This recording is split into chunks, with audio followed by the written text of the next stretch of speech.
নারীর সৌন্দর্য তার মুখে নয়, তার নিজস্বতায়। সৌন্দর্য মানে এই নয় যে ফর্সা হতে হবে বা নিখুঁত হতে হবে। চুল লম্বা না হলেও হতে পারে, চেহারায় একটু দাগছোপ থাকতেই পারে, নারীর চোখে ক্লান্তি থাকতেই পারে। তবুও নারী তার নিজের জায়গায় এক নিজস্ব আলো। নিজের ভঙ্গিমাতেই সে অপরূপ সুন্দর। কারণ সত্যিকারের সৌন্দর্য মাপা হয় না কোনো রং বা মাপে। সৌন্দর্য মাপা হয় আত্মবিশ্বাসে, আত্মসম্মানে আর তার ভেতরের আলোয়। প্রতিটি নারী আসলে তার নিজের মতো করে একটি মহিমান্বিত, অপূর্ব তার শিল্পকর্ম। পৃথিবীতে সবাই শুধু তার নিজের স্বার্থটাই বোঝে। শীতের সময় মানুষ যে রোদকে ভালোবাসে, গরমে সেই রোদকেই মানুষ তিরস্কার করে।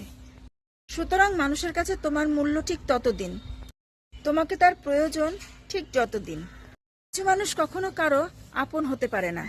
ভাড়াটে ঘরের মতোই তারা সারা জীবন পর হয়ে থাকে।